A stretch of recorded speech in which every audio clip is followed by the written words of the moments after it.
It's good to be back. I was here last year. I was talking about React Recompose and how to be a hipster. And today I brought you something more obscure. We'll talk about reason and what are the reasons to learn it. Okay. Right. There was a bug. I'm working with Los Angeles and with a company called Riot Games, and one day I went back to sleep. They working 9 hours ahead, so I woke up, looked at my Slack, and there was a couple of messages. And they were saying that there is a problem, part of our website isn't loading, and I have to fix it. So I did. I looked through the code, and this is somehow the code looked like. It wasn't actually this, but you get the gist. So can someone tell me what's wrong here? So first of all, it's white background, so let's fix it to dark background. It's much better. We are not psychopaths, right? Cool. So now, can someone spot a problem? Yes, there is a typo here. This is not how you spell hi.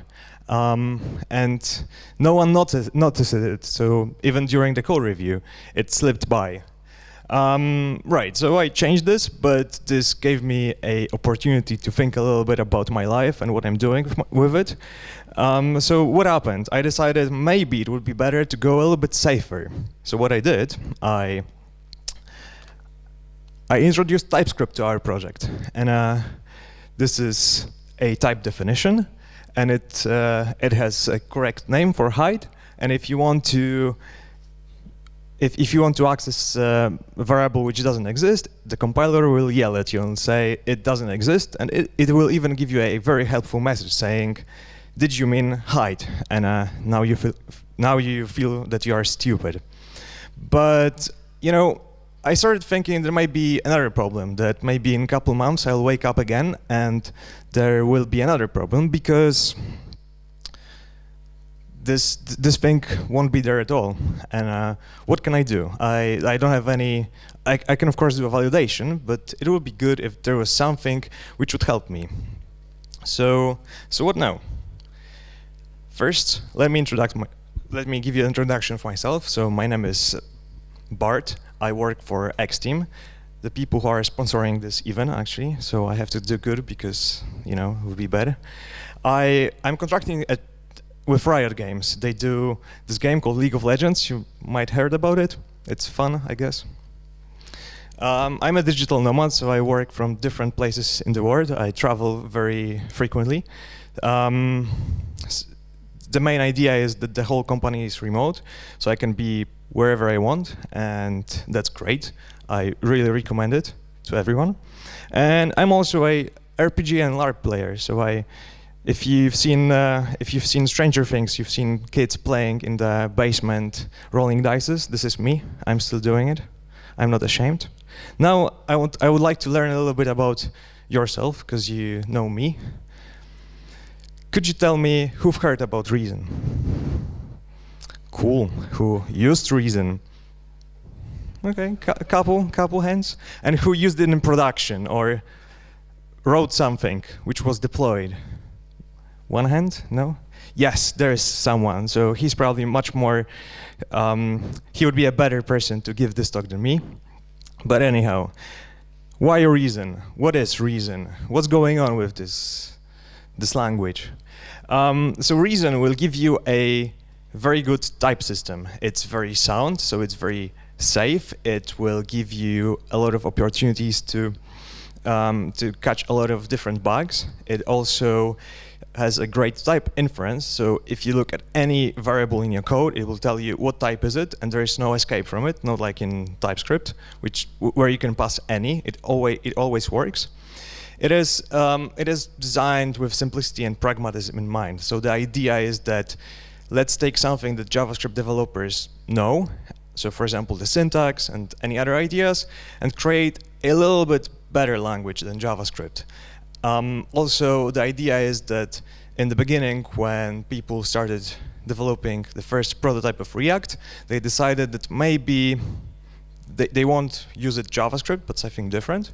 So the first prototype was in OCaml, which is, I'll tell about this a little bit later. But it's what spawned Reason. So Reason has a JSX first class support, and so on and so on. So the idea is that Reason might be, in the future, a new front-end language, something which we all be writing our front-end instead of JavaScript. And it's also very performant and minimal. So what it does, it takes the code and then generates JavaScript, which will be much smaller, much faster than anything we can write. There will be a lot of optimizations and so on and so on. So this is the main idea, but there's a couple more. They decided that there was a lot of languages that compile to JavaScript, and there was CoffeeScript, and some people still didn't recover from CoffeeScript because it was horrible after some time. So let's do something that will be that you can interact with your ecosystem very easily. So for example, in Reason, you can drop JavaScript code and it will be interacting with Reason. There is great interop. Also, if anything changes, they also release tools which will change your code in order to improve those things which were released, and so on and so on. We have a great ecosystem in tooling. So for example, the message you've seen for TypeScript, all of the messages are in Reason. So the compiler wants you to be, it wants to be very helpful. It wants to be your friend, your second pair programmer who will look at your code and say, I think there's a typo, let's fix it together.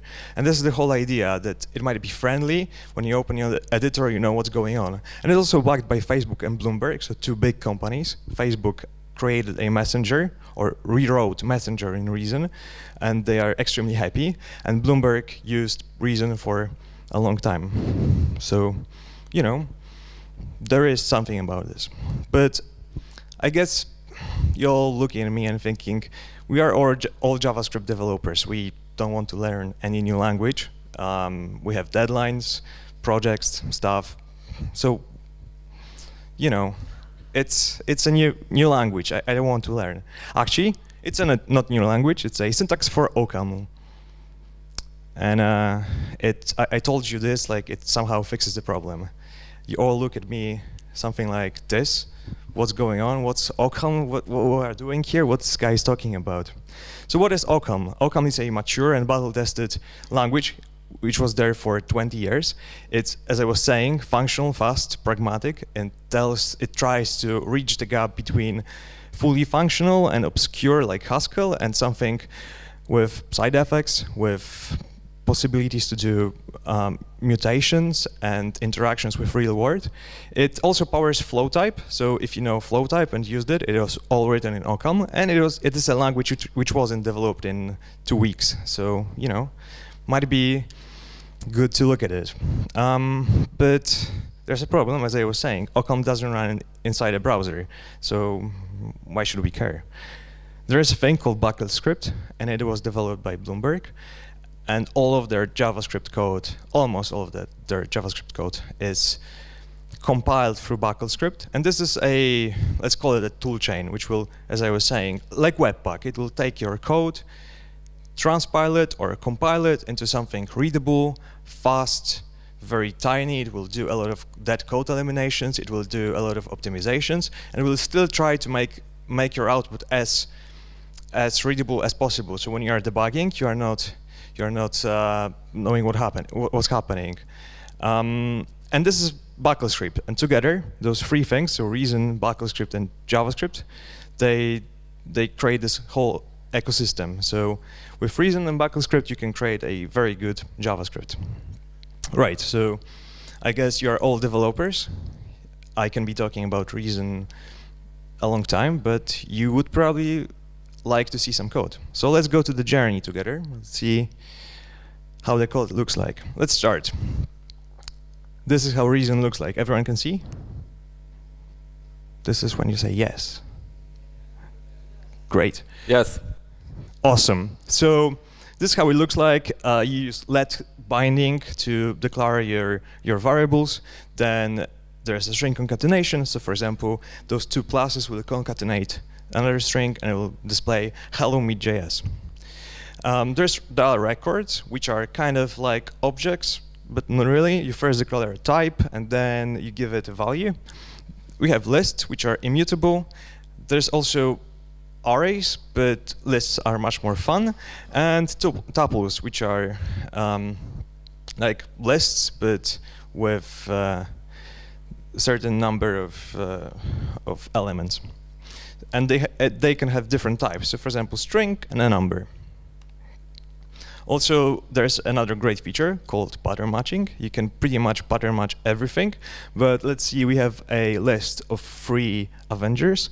And let's display a message given 2 different options. So the first option is a empty list. So if it's empty, then display no Avengers. And if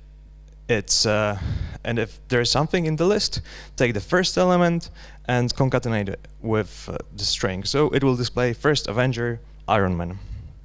Cool. Now, as I was saying, you can pattern match pretty much anything or everything. Anyhow, so it is also nested. So with message hi, what the reply will be? Can you all try to figure it out? I think it's quite easy.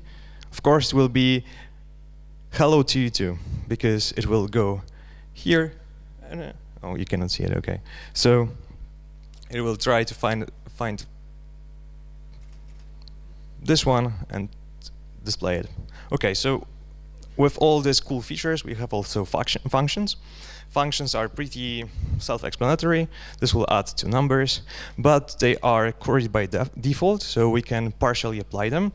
So for example, from add, we can create a function called add5, and we will always be adding 5. And as you can see, I have an error here, because 5 plus 3 is not 7. Anyhow, another cool thing is variants. This is what I really, really love. And we have this type, which has 3 different options. And those are called tags or constructors. So a school person can be a teacher, director, or a student. And then, having this type, we can give a very interesting logic to our application, because usually when we write code, we say this and that, and here we can distinguish between different types, and then we can create the skeleton of our application using this. And how do we interact with those variants? We write a switch statement, and there's a function called greeting, and it will take a stranger, and we'll see if it's a teacher, they will say, hey, professor. If it's a director, hello, director. If it's a student, but the student is Richard, we want to display a different name, so still here, Ricky, and student with any other name, it will just concatenate them. So when I say greeting Bart, it will say, hey, Bart. Pretty much, it's very powerful, and when you start using it, you really start to missing it in other languages. A next thing which really blown my mind and which I really, really like is the case for null and undefined. So for example, as you all know, a null type is sometimes defined as a biggest mistake, as $1 million mistake, because a lot of problems were created because someone was trying to read something which was null, and then things exploded, and people started losing money, and maybe destroyed some property, and so on and so on.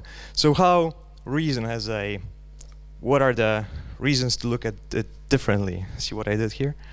Anyhow, so there's a type called option, and you may know it from other languages. It will be called a maybe monad or something like this, but the option type has 2 states. It has none or some, and this a with this thingy is a generic, so it will take any a, and it will be either none or some of this thing. How does it work? Let's create a function. So let's create a function called getPowerLevel. And it will take a bool, is superhero. So if it's a superhero, it will say sum 9,000, and else it will say none. So this is how we handle nulls. Now let's create 2 people. One will be a superhero. So get power level, true, he is a superhero. So it will be a sum of 9,000. And then let's create some average Joe, a average human who isn't a superhero. So we'll passing false, it will be none. What do we do now? Let's create a function called getMessage. And getMessage will take a power level, and I added a type of option int just for your simplicity, but I don't have to do it because the compiler will know. There's a great type inference. So in case of none, this will say this person is not a superhero, and if it is something, it will say this person's power level is over, and then we'll concatenate the string. So this is how it look like. Get a message of superhero, this person's power level is over 9,000. Get a message of average Joe, this person is not a superhero. And this is how you deal with all those sorts of problems, and it's here. You don't have to care anymore. Okay, so I guess that you are not asleep by now, you shouldn't be. There is something which you might be interested in. Now we'll say a little bit more about React and how our work can be translated or done with Reason. There's a thing called ReasonReact, as I was saying. It was developed by Facebook, they are supporting it, they built Messenger. So let's use it. Let's create a simple app. There will be a clicky button. When you click plus, it will say that it will be clicked 3 times, -1. You know the gist. I don't have to explain this to you. So how will we build this? Let's start with our types. There's a type called count. It will be an integer. And let's create 2 actions, add and subtract. This is everything we need to interact and to define the state of our application. You cannot do anything else. Let's create a React Reason component then. So first of all, we create a reducer component, and you see the name reducer because the idea is taken from Redux. They want to follow the same patterns. They wanted to use something familiar, and it's actually very good. So we are creating a component, then we are adding our stuff. So for example, for initial state, the count should be 0, and then we'll render our component. And as you can see, the JSX is a first-class citizen, so we can do the same thing as in when writing React. Cool. So now let's write a reducer function. It will take an action and a state.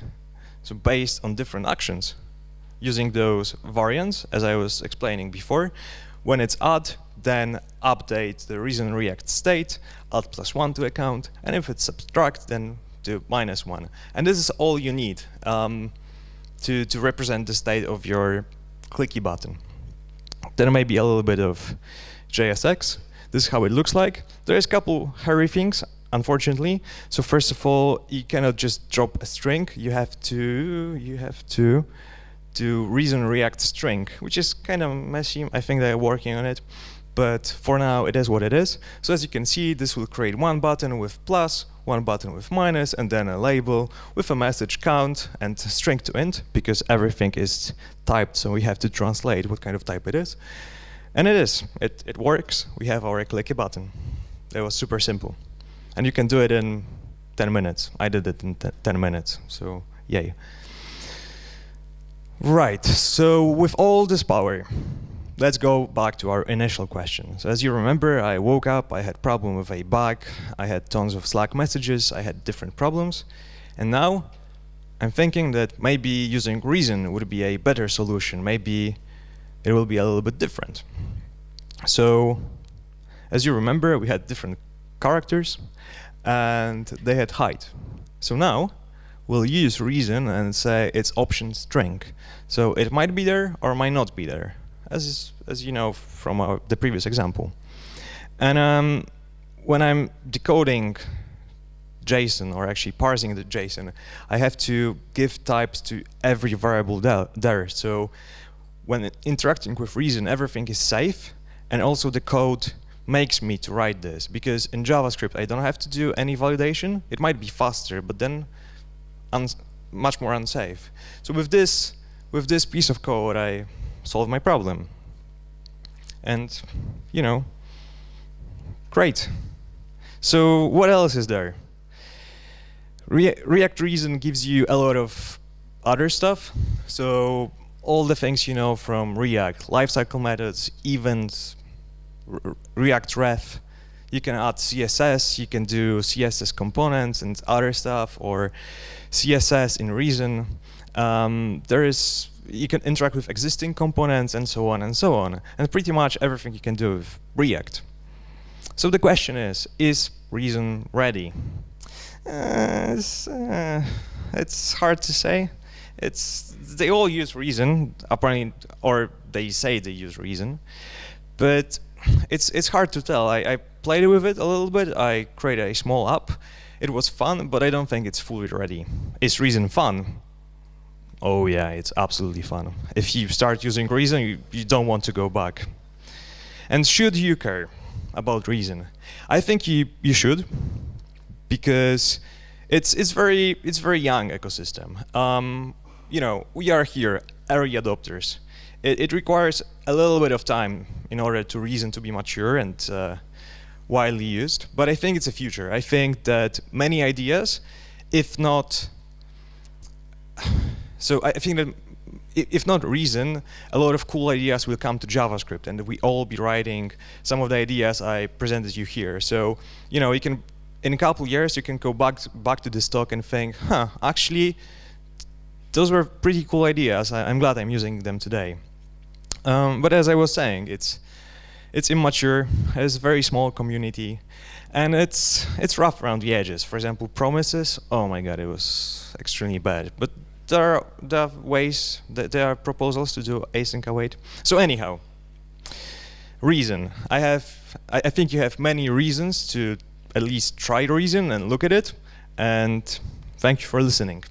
So the first question, which is the most upvoted one, is why was there no test for this bug that you mentioned at the very beginning? You know. No. There was a typo in bug. There was a typo in a test as well. So you know. Okay, cool. Good point.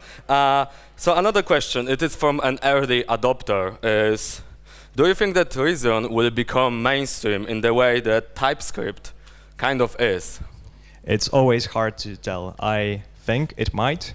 It's on a way, I would say. We'll see. I would say that we should probably revisit in 1 year, but I have very high hopes for Reason. And if not, at least I think that if you all look at Reason, you can learn some new concept, and it's always fun, even if it's not mainstream. Okay, cool. I'm going to combine two questions into one, because there was a lot of questions about how do you integrate Reason with, well, other stuff that we use today, like, I know, Webpack, Gulp, Grant, or also third-party libraries such as jQuery. Oh, okay, that's a fun question. What I found is that all the tooling around Reason was extremely easy to use. So when I went to their website, there was a tutorial how to use it, how to create a new application, or how to add it to existing stack, existing Webpack stack. So it's all there, and it's extremely easy to use. And what you can do, you can write part of your components in Reason and part of your application in plain JavaScript or TypeScript or whatever. So there is a tools around it, and there's a great, maybe not great, there's a very good documentation. It's not great, it's sometimes hard to understand, but anyhow, if you want to integrate it, you can. From today, you can just go there, Google it, and it will work. Okay, the last question I have for you, it was also from the list. I know that you don't do bugs, but how do you debug in Reason? I used console log, but you know. Not alert? There wasn't many bugs, but what I did, I used console log, and there was a source maps, so I could just go into my browser and look at the source maps. So it worked. There was some minor problems, but also the output is very readable. So when I had problems, I could understand the JavaScript and understand what's going on there. But mainly console logs. I did actually encounter one runtime exception, which I was actually surprised by, because I would think that Reason should yell at me, say you forgot to catch this error, but it didn't. So yeah, it is possible to debug it.